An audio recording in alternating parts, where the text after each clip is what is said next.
am reacting to your Friday Night SmackDown Hot Takes. Hot Takes is a weekly video series where I give you all a platform to be able to voice your thoughts, whether they're good thoughts, bad thoughts, or everything in between about the world of professional wrestling. So if you want your hot takes featured in the next episode of Hot Takes, make sure that you're following me on X because I ask for your hot take on there after every episode of Raw, SmackDown, and every WWE Premium Live event. So yes, that means that we will be doing an episode of Hot Takes for the upcoming Bad Blood PLE. As always, don't forget to subscribe to this channel, ring that bell for notifications. If you're a wrestling fan, I am confident that you're going to fall in love with this YouTube channel because we always upload daily wrestling content. All right, let's read your stupid shit. I'm honestly getting really annoyed with the Bloodline winning all of the time. I get it that them winning tonight was to further the story with Kevin Owens and Cody Rhodes, but it gets to the point where it gets stupid. You know what's interesting? We have quite the dichotomy going on between both Raw and SmackDown because over on SmackDown, we have a top heel faction in the Bloodline that routinely wins and routinely looks incredibly strong. Meanwhile, over on Monday Night Raw, we have a top heel faction in the Judgment Day that routinely loses and is consistently looking like a bunch of cowards to the Terror Twins. Me personally, I prefer the top heel faction to feel strong and to feel dominant so that when their moment comes to finally lose, it feels special and it feels earned, because when the Judgment Day loses at a PLE, it's just business as usual. It doesn't really move the needle. So I do have to disagree with you here. I'm not personally annoyed with the Bloodline winning when they should be winning. In their tag team champions, we have a top heel in Solo Sikoa, an incredibly dominant enforcer in Jacob Fatu. I feel like them winning and being dominant makes sense narratively. And I think that it made even more sense, as you said, because it was to further the storyline between Kevin Owens and Cody Rhodes. It made sense even more here. But I look at what the alternative reality would be. Bloodline, Jacob Fatu, Solo Sikoa, and the tag team champions losing all of the time. I just don't feel like Cody Rhodes would need to team up with Roman Reigns to take them out. Because if you're going to put together an uber mega super babyface tag team like that, then you need to have an uber mega super powerful strong heel faction to boot. Chelsea Green has been so good recently, and tonight was a great example. The best Triple H rehire. There are so many great people that Triple H has brought back into the WWE family, but one that I do think goes routinely unheralded and doesn't get as much credit as she should is Chelsea Green. Dear Lord, every little storyline, every little gimmick change, everything that she does is just so goddamn entertaining and so good. She made carrying around a garbage can like must-watch television, and I just don't think that that's a skill that everyone automatically has. I feel like this is so uniquely a Chelsea Green superpower. I don't know if it's the best Triple H rehire, but damn it, like it's one of the best ones. I love the fact that Chelsea Green is back. I love the fact that she gets TV time on a routine basis, and I love the fact that once we inevitably have this women's mid-card championship, that she's gonna have to be at the very least near the forefront of being an inaugural champion because she's just been so darn good over the last several months. She can disappear from TV for a little while, and then the second she comes back, she hasn't lost any aura. She hasn't lost a step because she's just Chelsea freaking Green, man. Andrade and Melo can go on every week for the rest of the year and I won't get tired of it. Their chemistry is insane and each match just keeps getting better. Yeah, I think at this point I'm beating a dead horse when I say that I could watch Andrade and Carmelo Hayes fight until the end of time if they were willing to. I will actually say that I felt like this match, Game 6, was actually the worst one because of LA Knight's interference in it, because every other match up to this point has just been who's the better man. Meanwhile, this match wasn't about that. It was a distraction finish that meant that Melo won, but for the first time didn't win by being the better man. But the actual in-ring action was absolutely freaking fantastic, dude, and I just love the fact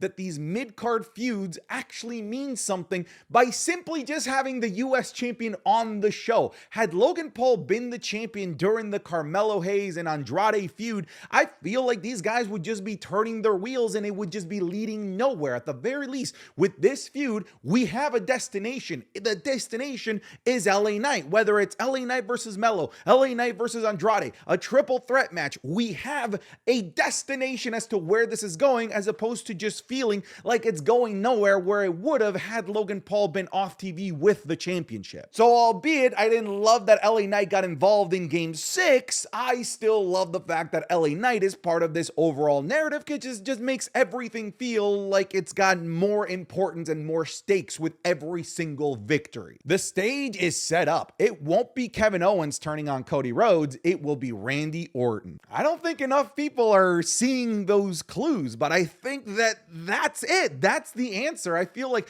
WWE and Triple H are doing this, right? They're like, Kevin Owens, keep a look at Kevin Owens.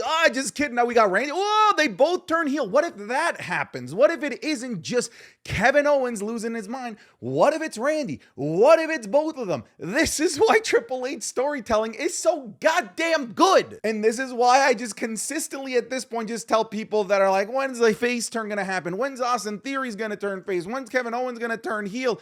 Honestly, at this point, like, just let it play out, because whatever we come up with is just going to be significantly worse than what Triple H ultimately delivers, because that's just has seemed to be the case time after time after time. And I have a feeling that that's the direction where we're going to go, where people were like, we want Kevin Owens heel for Bash in Berlin.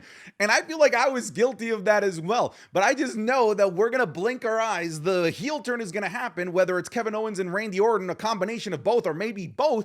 And we're going to be like, shit, we were stupid for wanting the Kevin Owens heel turn to happen earlier. So at this point, I'm just on the Triple H ride, and I'm just excited to see wherever the hell this destination is. I'm just not going to ask the bus driver when we're getting there. I'm going to just let the bus driver take me. The Kevin Owens heel turn is soon, and when it does happen, I think that he will cook, because he does his best work as a heel. And don't get me wrong, he was a great babyface. I've said this in a couple of videos, but I would love for the WWE to explore a character that isn't just the black and white heel or babyface. What if it is Kevin Owens and Randy Orton still being babyfaces, but they're only heels to Cody Rhodes, because they're justified. They can still be good people that are angry at their friend who did something that in my eyes is kind of despicable, to align yourself with the guy that's made your homie's life a living hell for like 4 years. Like, that's not cool. I might beat up my own friend for that, and I don't think I would be a heel for that. I feel like I'd be entirely justified. So I feel like there's like character nuances in a different type of character that can be explored beyond just,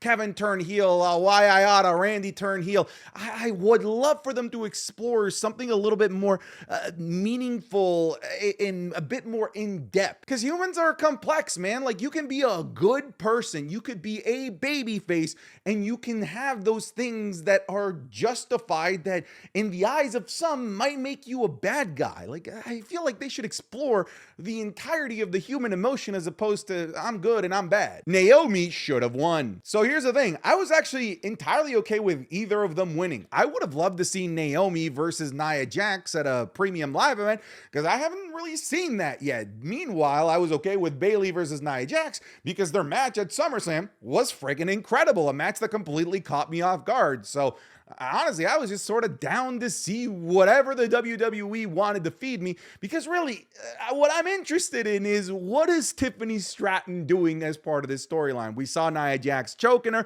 We saw her kind of give that look like, count your days, queen, because I've got the briefcase, and at some point I'm going to be at the top of the mountain. So there's a lot going on here, and really I feel like you could have substituted Naomi or Bayley, and I feel like we're still going to get a good end result here and a good entertaining match and storyline. That being said, I don't think that either Naomi or Bayley are a threat to Nia Jax at this point, because I just sort of feel like at this point, both Bayley and Naomi are just sort of stepping stones to the next point in the storyline, which is likely Charlotte and likely Tiffany Stratton. Does production hate Bayley? Man, I had a good laugh when she came out, and the damage control part is in the Titantron. Yeah, man, like, I don't know if production hates Bayley, but we've seen like WWE 2K release like the most horrible render of Bayley ever. So maybe she gets removed from posters for like WrestleMania. So maybe there's somebody backstage making these graphical decisions that just despises Bayley. That's the real WrestleMania feud right there. Bayley versus the graphic team. The ladder match is a great way to keep us guessing if there will be a title transfer or not. I'm excited for the match, no matter who wins. I think this is a great point. A ladder match makes it so that the Bloodline can still be incredibly strong, incredibly dominant, and not walk out with the championships. That is a possibility here, folks. I'm also telling you right now that this is in contention for match of the year, and it hasn't even started, just based on the talent that's there, based on the fact that these title matches over the last several months on Friday Night SmackDown for the tag titles have been just genuinely fantastic. And now you put all three of them, and then you give them the ladder stipulation on a night right before a PLE where they're gonna want to steal the show, because if I'm them, I've got a chip on my back because I didn't get put on Bad Blood. Shit, I think you got the recipe for an amazing match, folks. This is why I love what's going on with the tag team division and the Bloodline. You look at what's going on with the tag titles on Raw, and it is like night and day. Over on Raw, the titles are on the Judgment Day, a main event faction that is a heel, and they're doing nothing to elevate the tag titles. The tag titles are just sort of coasters. You look at what's going on Friday Night SmackDown. Yes, the tag titles are also on the main event heel faction, but the faction is having two separate wars and storylines. There's the tag team division stuff, and then the stuff going on with Roman and Cody, Kevin Owens, Randy Orton, but they interweave it all together, which means that the tag team division, like the Street Profits and DIY, actually get elevated to feeling like main event caliber players because the main event crew is having a feud against them. I think it's a brilliant way to use these main event guys that are in that main event faction as part of the tag team division to elevate everyone around them. I feel like they need to take notes as to how they should do this over on Monday Night Raw. If you sleep hot at night, you know just how disruptive that can be, whether it's preventing you from falling asleep, or maybe it's making you wake up in the middle of the night sweating, or perhaps all of the above. That, folks, is where GhostBed can help. As the makers of the coolest beds in the world, GhostBed is your go-to for cooling mattresses, cooling pillows, and even cooling bedding. From their signature Ghost Ice fabric to patented technology that adjusts with your body's temperature, every GhostBed mattress is designed with cooling in mind. So whether you want a plushier mattress that cushions those shoulders and hips, or firmer options with exceptional support, your GhostBed will keep you cool and comfortable all night. What's nice is when you purchase a GhostBed mattress, your comfort is guaranteed. And that's because you can try out your mattress for 101 nights risk-free and make sure it's the right fit for you. Plus, they offer free shipping for most items within just 24 hours. Now, if you're not sure which GhostBed is for you, go check out their mattress quiz where you'll answer a few questions and get your personalized recommendation. Or you can just reach out to their friendly team of sleep experts for all the help that you need. What's even better is that my viewers can get 50% off site-wide for a limited time. Just visit ghostbed.com/Santi and use code Santi at checkout. Again, that's ghostbed.com/Santi with the code Santi at checkout to save a whopping 50% off site-wide. Thank you to the folks at GhostBed for sponsoring this video. Now let's get back into it. What if the conclusion of Andrade versus Carmelo matches is the same when Cesaro and Sheamus had their best of 7? They end up teaming up as an unlikely duo. I hate this, mostly because Sheamus and Cesaro aren't that unlikely. I mean, like, they're both bruisers, both Europeans, they both like fights. But these guys, like, they're like entirely different human beings altogether, both from a cultural standpoint, from a generational standpoint, from a wrestling style standpoint. They're actually an unlikely duo. I don't think that Cesaro and Sheamus really were. I personally would not like this. I would kind of feel a little bit let down in that we didn't get a proper culmination to this great narrative, to this great storyline. I feel like it would be a bit of a cop-out decision to just say, we're both great, let's hug it out and be a tag team. I don't want to see that. And I don't think that this is the route that they're going. Otherwise, they wouldn't inserted LA Knight and the United States title picture into this. So I disagree. I don't like it. And I also don't think that it's going to happen. I think announcing AJ Styles' return is a mistake. Should have been a surprise. Would have been a massive pop. But I can see why they would from a viewership point of view. So you're right. This is entirely a viewership point of view to announce that the big star is returning. Let me just give you a little little bit of a history lesson from not that long ago, about a year ago. They announced Randy Orton ahead of time that he's going to be the team member that's going to come out for War Games. We knew. This is Randy Orton, all right? And then CM Punk comes out. It's like they announced a big return to get your eyeballs on the screen to shock you with an even bigger surprise. Maybe that's what's going to happen here. Announce AJ Styles. Get the eyeballs and excitement about the fact that AJ Styles is returning to give you a super shocking, super awesome, incredible episode of Friday Night SmackDown, or maybe an even bigger shock surprise debut aside from AJ Styles. I don't know. I've seen this playbook before, and I think it might be lead to something. Yeah, it'd be cool if AJ Styles wasn't announced, if he was like the surprise, but imagine if there's just something bigger than AJ Styles around the corner. We'll see. Do you want Tiffy as a babyface or heel for the cash-in, because she was teased as a babyface tonight? Me personally, I'd rather a heel. Frankly, I don't ever want to see Tiffany Stratton as a babyface. She's so incredibly good at her character as a heel that I just can't even fathom the idea of her not being a heel. I also think that, yeah, maybe stretching what you saw on TV. I don't think that that was at all her teased or hinting that she's a babyface. I think that she's just pissed that she's being held down by an even bigger, badder heel. For as long as humanity has been around, there's always a tyrant and then somebody that's just as nasty of a tyrant just right below them, ready to kiss the bigger, badder tyrant's ass until they stab them in the back. I don't think that that makes Tiffany Stratton a babyface in any capacity. Midcard women's title needs to happen soon. Michin, Piper, Chelsea are all doing God's work in the women's division. Always interesting and entertaining. So we look at what's going on the same show, right? Andrade and Carmelo Hayes, this awesome feud that they're having that now feels extra special because there's like a cookie at the end of the journey, that US title that is kind of adding an extra spice to this mid-card rivalry. And I feel like Michin, Piper, and Chelsea Green could really benefit from that same, carrot on the stick at the end of the journey, because right now they're having an entertaining story and an entertaining feud, but it would be great to know that whoever wins this could be in line for something bigger, something that, like a singles accolade, like a women's mid-card championship. So I agree with you. Every week we keep getting hot takes about mid-card championships. So I know it's not just me. It's the wider populace. We want mid-card gold for the women. Next week is must-watch TV. Yes, it is. And SmackDown seems to be doing this over the last several months. The SmackDown before a PLE feels like a PLE. It's like the trade-off, right? We can't have 9-10 matches on regular WWE premium live events anymore.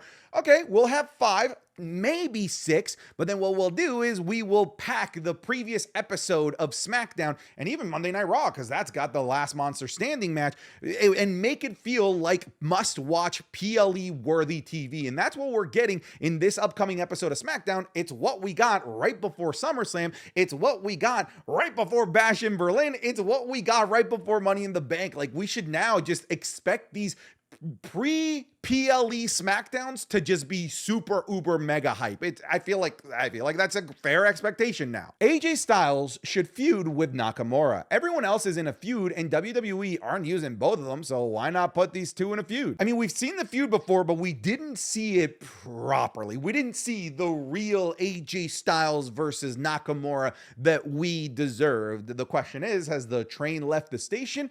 I don't know. If the train were to come back around and try to pick me up again, I think I would jump right back on that train. I'd be incredibly interested in seeing AJ Styles versus Shinsuke Nakamura. Yes, the WrestleMania match was incredibly super hyped and highly underwhelming. And Nakamura really just hasn't been able to find that magic since the NXT Black and Gold days. But I feel like under the right tutelage, under the right storyline, with the right opponent, I feel like you could really get that magic of Nakamura that you've been wanting to get for the better part of like 8 years now. So I'm down for it. They're, like you said, not doing anything. So why not? I just want to be on the video because I'm never in it. Well, Merry Christmas. There you go. LA Knight should be a special guest referee for Andrade versus Carmelo Hayes Part 7. No, I'm out. I don't like this idea. LA Knight needs to stay away from Game 7. He already kind of soiled Game 6. I get that really winner's going to get LA LA Knight or maybe a triple threat match, but I need Game 7 to just be who is the better man. Adding LA Knight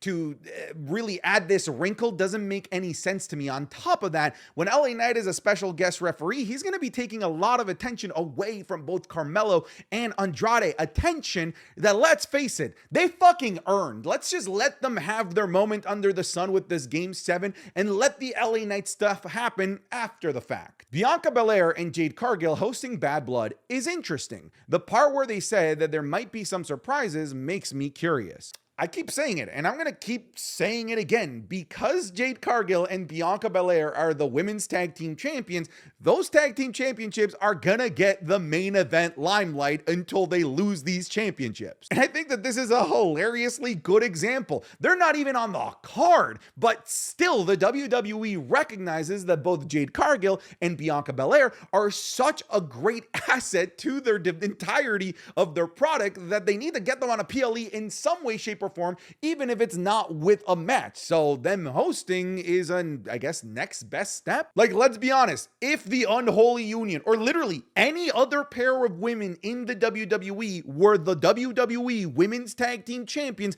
this wouldn't be the situation. Hell, they might still give the hosting duties to Bianca and Jade, even if they weren't the champions. But because they're the champions, the tag team division gets elevated with it. The tag team titles still get seen on these bigger stages, and this is just overall good for the division. But again, I say, I don't know how scalable this is, because when they lose these titles are just gonna disappear. They're just not going to be as featured as they are in the current iteration of WWE TV. Where's Pretty Deadly the musical? Thank you. All of this about Bianca and Jade, Brandy turning heel, Kevin Owens, the Bloodline's so strong, the ladder match, AJ Styles is returning. Only one of you wrote in about Pretty Deadly the musical. You understand where your priorities should lie. All right, folks, thanks so much for watching this episode of Hot Takes. I'll see you in the next one. Goodbye. Take care. Okay, get out of here.